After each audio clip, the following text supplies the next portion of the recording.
नमस्कार विद्यार्थी मित्र, या अगोदरच्या तासांमध्ये आपण आपल्या अभ्यासक्रमासाठी ठेवलेली जी काही पहिली 3 प्रकरणं आहेत, सहकारी संस्थांचं संघटन किंवा रचना, त्यानंतर दुसरं प्रकरण आपण पाहिलं सहकार आयुक्त व निबंधक, आणि तिसरं प्रकरण आपण अभ्यासलेलं आहे महाराष्ट्र सहकारी संस्था कायदा 1960. तर या प्रकरणामध्ये सभेसंदर्भात केलेल्या तरतुदी, भांडवल उभारणी संदर्भात केलेल्या तरतुदी आणि सहकारी संस्थांची जी काही हिशोब आणि हिशोब तपासणी आहे तर त्या संदर्भात सहकार कायद्यामध्ये केलेल्या ज्या काही तरतुदी आहेत तर त्या तरतुदींसंदर्भात सविस्तर अशा प्रकारची जी काही माहिती आहे तर ती माहिती आपण अभ्यासलेली. तर यानंतर विद्यार्थी मित्र, आपल्या अभ्यासक्रमासाठी जे काही चौथं प्रकरण ठेवलेलं आहे तर त्या प्रकरणाचं नाव आहे सहकारी बँका. तर या सहकारी बँकांमध्ये 3 बँका आपल्या अभ्यासक्रमासाठी ठेवलेल्या आहेत. तर पहिली बँक आपल्याला अभ्यासायची, त्यामध्ये नागरी सहकारी बँक. दुसरी बँक अभ्यासायची जिल्हा मध्यवर्ती सहकारी बँक, आणि तिसऱ्या बँकेचा अभ्यास आपल्याला करायचा आहे शिखर बँक किंवा राज्य सहकारी बँक. तर प्रथमतः आपल्याला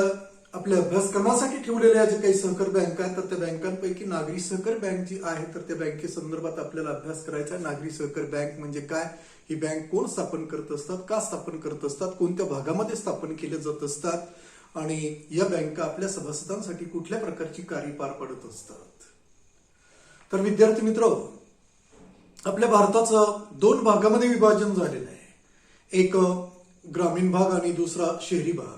तर ग्रामीण भागाचं जे काही प्रमाण आहे तर ते प्रमाण आपल्या देशामध्ये प्रचंड आहे, आणि ग्रामीण भागामध्ये शेती हा मुख्य व्यवसाय आहे. जोपर्यंत शेती व्यवसायाचा विकास घडून येत नाही तोपर्यंत आपल्या देशाचा, आपल्या अर्थव्यवस्थेचा जो काही विकास आहे तर तो विकास घडून येणं अशक्य आहे, कठीण आहे. हे लक्षात घेऊनच ग्रामीण भागातील जे काही शेती क्षेत्र आहे किंवा शेती व्यवसाय तर त्या शेती व्यवसायाचा विकास घडून आणण्यासाठी, शेतकऱ्यांचा विकास घडून आणण्यासाठी या शेती क्षेत्राला किंवा शेतकऱ्याला कर्ज माफक व्याजदरानं कर्ज पुरवठा उपलब्ध व्हावा यासाठी काय करण्यात आलेलं आहे तर ग्रामीण भागामध्ये या जे काही पतपुरवठा सहकारी संस्था आहे तर त्या संस्था स्थापन करण्यात आलेल्या आहे.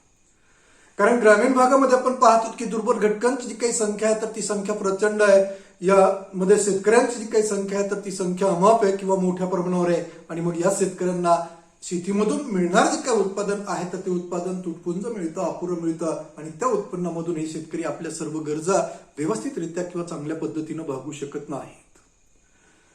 तेव्हा मग शेतकऱ्यांना आपल्या ज्या काही गरजा आहेत तर त्या गरजा भागवण्यासाठी शेतीमधून मिळणार जे काही उत्पन्न आहे तर ते उत्पन्न अपुरं पडतं, आणि त्यामुळं आपल्या गरजा भागवण्यासाठी जे काही उत्पन्न किंवा पैसा आवश्यक आहे तर तो पैसा या शेतकऱ्यांना कोणाकडून प्राप्त करावा लागतो तर खाजगी सावकाराकडून प्राप्त करावा लागतो. आणि मग खाजगी सावकार काय करतात, आपला नफा कमवणं हा मुख्य उद्देश साध्य करण्यासाठी शेतकऱ्यांना किंवा ग्रामीण भागातील जे काही दुर्बल घटक आहे तर त्या दुर्बल घटकांना कर्जाऊ दिलेली जी काही रक्कम आहे तर त्या रकमेवर प्रचंड अशा प्रकारचा जो काही व्याजदर आहे तर तो व्याजदर आकारत असतात. आणि त्यामुळं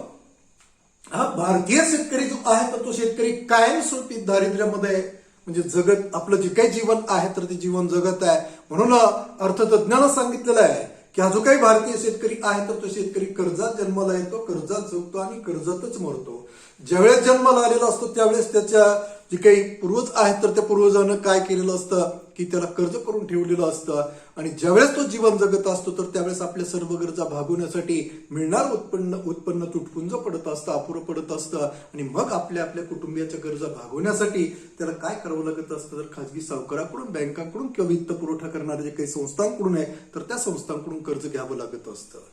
आणि ज्यावेळेस हा भारतीय शेतकऱ्याचा मृत्यू होत असतो तर त्यावेळेस त्याचा अंत्यविधी किंवा पुढचा जो काही कार्यक्रम आहे तर तो कार्यक्रम करण्यासाठी काय करावं लागत असतं तर कर्ज घेऊनच हे सर्व कार्यक्रम, त्याचे जे काही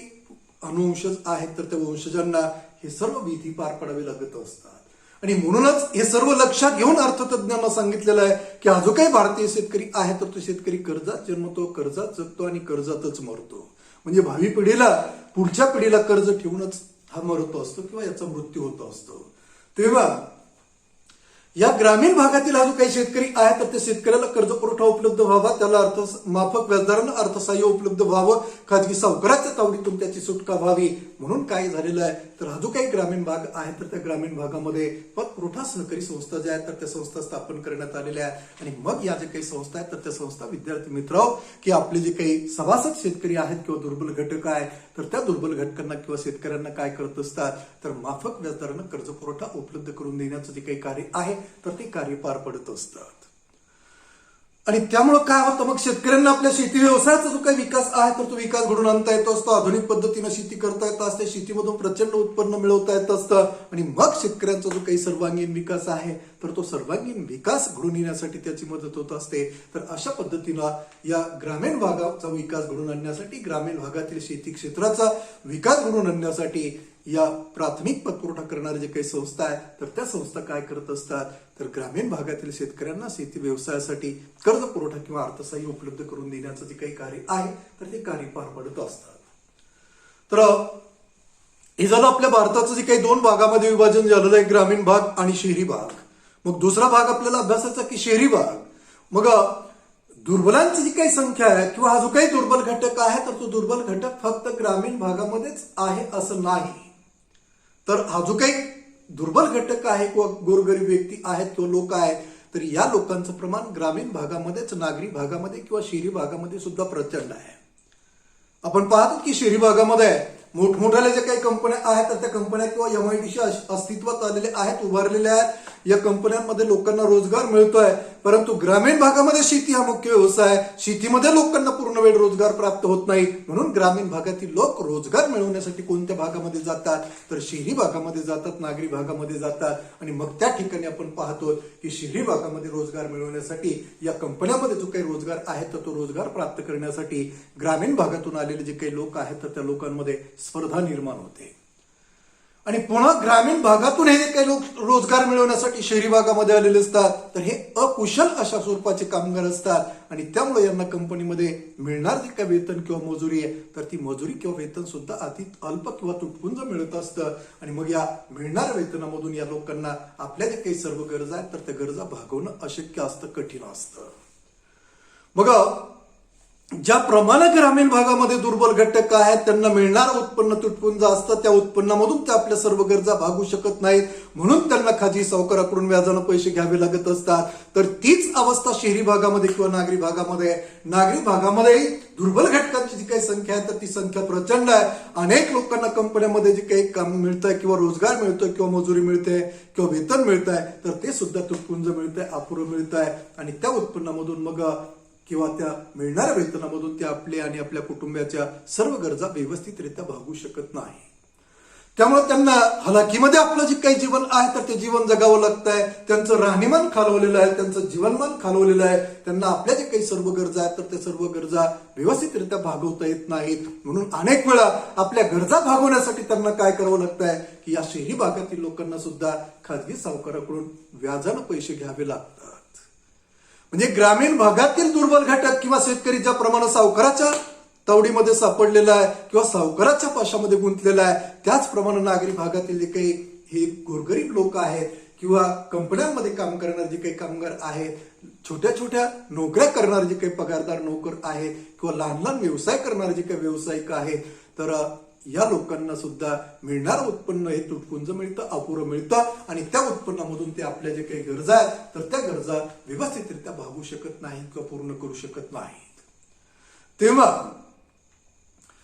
हा जो काही नागरी भागातील व्यक्ती आहे किंवा नागरी भागातील जो काही पगारदार नोकर आहे किंवा कंपनीमध्ये काम करणारा जो काही कामगार आहे किंवा व्यावसायिक आहे तर या लोकांना सुद्धा आपलं जे काही जीवन आहे तर ते जीवन चांगल्या पद्धतीने जगता यावं, त्यांच्या उत्पन्नामध्ये भर पडावी, त्यांना चांगल्या पद्धतीनं व्यवसाय किंवा रोजगार प्राप्त व्हावा आणि सावकाराच्या तावडीतून त्यांची सुटका व्हावी यासाठी ज्याप्रमाणे ग्रामीण भागामध्ये शेतकऱ्यांना कर्ज पुरवठा उपलब्ध करून देण्यासाठी प्राथमिक पतपुरवठा करणाऱ्या सहकारी संस्था स्थापन झालेल्या आहेत तर त्याचप्रमाणे या नागरी भागातील जे काही लोक आहेत तर त्या लोकांच्या आर्थिक गरजा भागवण्यासाठी किंवा आर्थिक प्रश्न सोडवण्यासाठी या जे काही नागरी सहकारी बँका आहेत किंवा प्राथमिक सहकारी बँका आहेत तर त्या बँका स्थापन झालेल्या आहेत.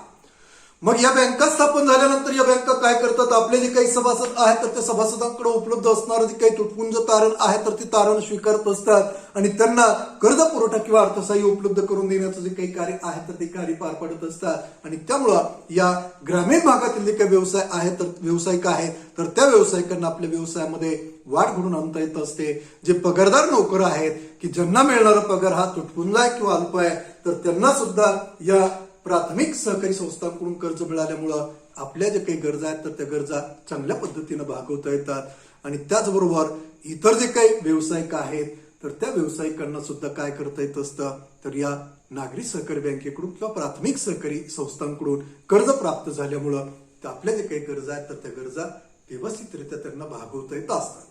आणि सर्वात महत्वाची बाब म्हणजे या प्राथमिक नागरी सहकारी संस्था बँका ज्या आहेत तर या नागरी सहकारी बँकांमुळे काय झालेलं आहे की नागरी भागातील जे काही दुर्बल घटक आहेत किंवा गोरगरीब लोक आहेत तर त्या लोकांची खाजगी सावकाराच्या तावडीतून सुटका होण्यासाठी त्याची मदत झालेली आहे। तर अशा पद्धतीनं या जे काही नागरी भागातील जे काही नागरिक सहकारी बँका आहेत किंवा या जे काही प्राथमिक सहकारी बँका आहेत तर या बँका काय करत असतात तर आपले जे काही सभासद आहेत तर त्या सभासदांना कर्ज माफक व्याजदराने कर्ज पुरवठा किंवा अर्थसहाय्य उपलब्ध करून देण्याचं जे काही कार्य आहे तर ते कार्य पार पाडत असतात। तर आपल्या राज्यामध्ये आपल्या देशामध्ये ही जी काही पतपुरवठा करणारी जी काही संस्था आहे तर त्या संस्थांची जी काही रचना आहे तर ती रचना कशा पद्धतीनं झालेली आहे तर कर्ज पुरवठा उपलब्ध करून देणार जे काही संस्था आहेत तर त्या संस्थांची किंवा पतपुरवठा संस्थांची जी काही रचना आहे तर ती रचना ही त्रिस्तरीय झालेली आहे। आणि हे 3 स्तर कोणते आहेत तर प्राथमिक स्तर तर म्हणजे गाव पातळीवर किंवा प्राथमिक स्तरावर प्राथमिक सहकारी संस्था स्थापन झालेली असतात। त्यानंतर दुसरा स्तर आहे जिल्हा स्तर तर या सर्व प्राथमिक सहकारी संस्था एकत्र येऊन काय करत असतात तर जिल्हा स्तरावर जिल्हा मध्यवर्ती सहकारी बँका स्थापन करत असतात। आणि या सर्व जिल्हा मध्यवर्ती सहकारी बँका संघटित होऊन किंवा एकत्र येऊन काय करत असतात तर राज्य स्तरावर राज्य सहकारी बँका किंवा शिखर बँकेची स्थापना करीत असतात।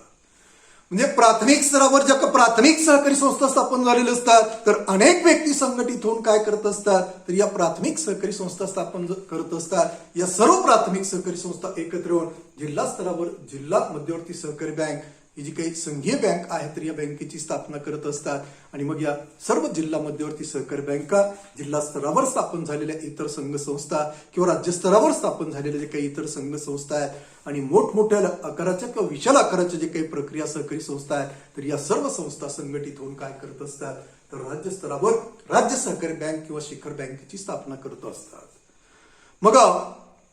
राज्य सहकारी बँकेचे सभासद कोण आहेत तर जिल्हा मध्यवर्ती सहकारी बँका जिल्हा स्तरावर किंवा राज्य स्तरावर स्थापन झालेल्या संघीय संस्था आणि प्रक्रिया सहकारी संस्था हे सभासद आहेत। तर राज्य सहकारी बँकेचे जे काही सभासद असतात तर या सभासदांमध्ये सर्वात जास्त संख्या कोणाची असते तर जिल्हा मध्यवर्ती सहकारी बँकांची असते। म्हणजे जिल्हा मध्यवर्ती सहकारी बँका या प्रमुख सभासद असतात। आणि मग या जिल्हा मध्यवर्ती सहकारी बँकेचे सभासद कोण असतात तर प्राथमिक स्तरावर म्हणजे गावोगाव स्थापन झालेले जे काही प्राथमिक सहकारी संस्था आहेत म्हणजे त्या जिल्ह्यामध्ये जी काही तालुके आहेत आणि त्या तालुक्यांमधली जी काही गाव आहेत तर त्या गाव पातळीवर स्थापन झालेले जे काही प्राथमिक सहकारी संस्था आहेत तर त्या संस्था काय असतात तर या जिल्हा मध्यवर्ती सहकारी बँकेचे सभासद असतात। आणि मग या प्राथमिक सहकारी संस्थांचे सभासद कोण असतात तर त्या गावातील जे काही किंवा त्या संस्थेच्या कार्यक्षेत्रातील जे काही लोक आहेत तर ते लोक काय करत असतात या प्राथमिक सहकारी संस्थेचं जे काही सभासत्व आहे तर ते सभासत्व मिळवित असतात प्राप्त करत असतात। मग राज्य सहकारी बँक काय करत असते जिल्हा मध्यवर्ती सहकारी बँकांना कर्ज पुरवठा उपलब्ध करून देत असते। जिल्हा मध्यवर्ती सहकारी बँका प्राथमिक सहकारी संस्थांना कर्ज पुरवठा उपलब्ध करून देत असतात आणि प्राथमिक सहकारी संस्था या आपल्या सभासदांना म्हणजे व्यक्ती सभासदांना जो काही कर्ज पुरवठा आहे तर तो कर्ज पुरवठा उपलब्ध करून देण्याचं जे काही कार्य आहे तर ते कार्य पार पडत असतात। तर अशा पद्धतीने आपल्या राज्यामध्ये या पतपुरवठा करणारी जी काही संस्था आहे तर त्या संस्थांची जी काही रचना आहे तर ती रचना किंवा ते संघटन झालेलं आहे। मग या जे काही पतपुरवठा करणाऱ्या संस्था आहेत तर या पतपुरवठा करणाऱ्या ज्या संस्थांची रचना आहे तर ती रचना कशा पद्धतीनं झालेली आहे तर ती आपण पाहिली की राज्य स्तरावर राज्य सहकारी बँक जिल्हा स्तरावर जिल्हा मध्यवर्ती सहकारी बँक प्राथमिक स्तरावर प्राथमिक पतपुरवठा सहकारी संस्था। मग जो काही शहरी भाग आहे किंवा निम शहरी भाग आहे तर त्या निम शहरी भागामध्ये किंवा शहरी भागामध्ये कोणत्या संस्था स्थापन झालेल्या असतात या प्राथमिक प्राथमिक सहकारी संस्था ग्रामीण भागामध्ये स्थापन झालेल्या असतात आणि या नागरी भागामध्ये किंवा शहरी भागामध्ये किंवा निमशहरी भागामध्ये या जी काही प्राथमिक सहकारी बँका किंवा प्राथमिक सहकारी संस्था आहे तर त्या संस्था किंवा प्राथमिक सहकारी बँका स्थापन झालेल्या असतात आणि या बँकांनाच काय म्हटलं जातं तर नागरी सहकारी बँका म्हणून ओळखलं जात असतं. म्हणजे शहरी भागामध्ये किंवा निमशहरी भागामध्ये आपल्या सभासदांना कर्ज पुरवठा उपलब्ध करून देण्यासाठी ज्या प्राथमिक सहकारी बँका स्थापन झालेल्या असतात त्या प्राथमिक सहकारी बँकांनाच काय म्हटलं जातं तर नागरी सहकारी बँका असं म्हटलं जातं. मग या नागरी सहकारी बँकांचं सभासदत्व कोणाला दिलं जात असतं तर त्या नागरी सहकारी बँकेच्या कार्यक्षेत्रामध्ये कार्यक्षेत्र कितपत असतं तर एका शहरापुरतं त्या नागरी सहकारी बँकेचं जे काही कार्य आहे तर ते कार्यक्षेत्र मर्यादित असतं किंवा शहराची लोकसंख्या जर प्रचंड असेल शहराचं कार्यक्षेत्र जर विस्तृत असेल तर त्यावेळेस त्या शहरामधील एका विशिष्ट भागासाठी त्या नागरी सहकारी बँकेचं जे काही कार्यक्षेत्र आहे तर ते कार्यक्षेत्र निश्चित केलं जात असतं आणि मग त्या विभागातील लोकांसाठी या नागरी सहकारी बँकेचं जे काही सभासत्व आहे तर ते सभासत्व खुलं व ऐच्छिक असतं. मग या नागरी सहकारी बँकेचं जे काही सभासत्व आहे तर ते सभासत्व कोणाला दिलं जातं प्रथमतः आपण पाहिलं की कार्यक्षेत्र कितपत असतं एका शहरापुरतं किंवा शहरातील एका विशिष्ट भागापुरतं मर्यादित असतं. मग सभासत्व कोणाला दिलं जात असतं तर त्या कार्यक्षेत्रामधील ज्या काही व्यक्ती आहेत तर त्या व्यक्तींना त्या नागरी सहकारी बँकेचं जे काही सभासत्व आहे तर ते सभासत्व दिलं जात असतं. मग या सभासदांमध्ये नागरी भागातील जे काही पगारदार नोकर आहेत म्हणजे त्या संस्थेच्या किंवा त्या बँकेच्या कार्यक्षेत्रातील जे काही पगारदार नोकर आहेत तर त्या नोकरांना या बँकेचं सभासत्व मिळवता येत असतं. त्यानंतर वेगळ्या जे काही कंपन्या असतात आणि त्या कंपन्यांमध्ये काम करणारे जे काही कामगार असतात तर त्या कामगारांना सुद्धा या नागरी सहकारी बँकेचं जे काही सभासत्व आहे तर ते सभासत्व दिलं जात असतं किंवा प्राप्त करता येत असतं.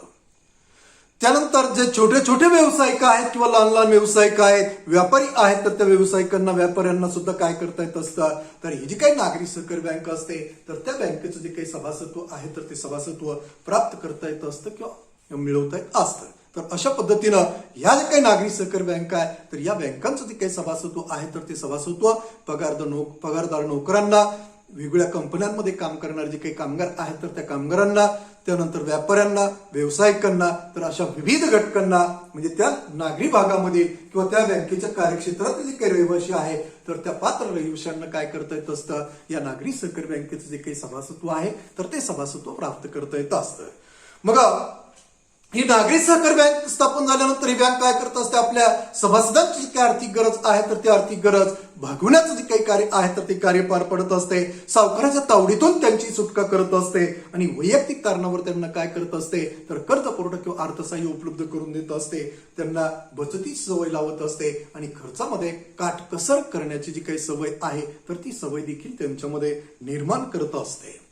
म्हणजे ही नागरी सहकारी बँक स्थापन केल्यानंतर ती काय कुठल्या भूमिका पार पडत असते तर आपले जे काही सभासद आहेत तर त्या सभासदांना काय त्यांची जी काही आर्थिक गरज आहे किंवा आर्थिक प्रश्न आहे तर ती गरज किंवा ते प्रश्न सोडवण्याचं कार्य प्रथमतः ही बँक पार पडत असते.